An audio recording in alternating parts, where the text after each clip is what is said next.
Hi. A 3-minute time constraint is interesting because it forces me to consider over 40 years of work in rather broad strokes. When I started in 1979, I was inspired by the work going on at Negroponte's Architecture Machine Group at MIT.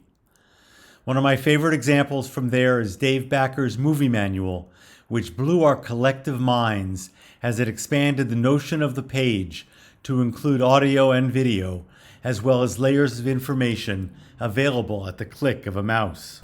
I can get back to the illustration, but in this case it's not a single frame, but it's actually a movie of someone coming into the frame and doing the repair that's described in the text. From that moment on, text was no longer just words, but any assortment of media which allowed the reader to control the pace and sequence of her experience. Many of us spent the next 15 years exploring these possibilities. Two examples from among thousands. One is adding live performance to the pages of a poetry book.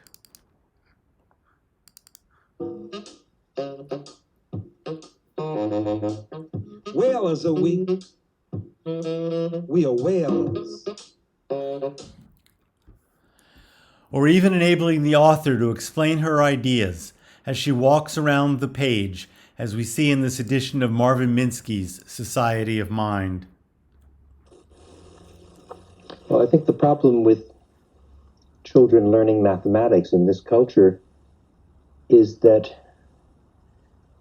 we have a very strange attitude toward it. We don't have any mathematical words. If you look at any other subject in school, When the World Wide Web came along, it upended the multimedia work many of us were doing.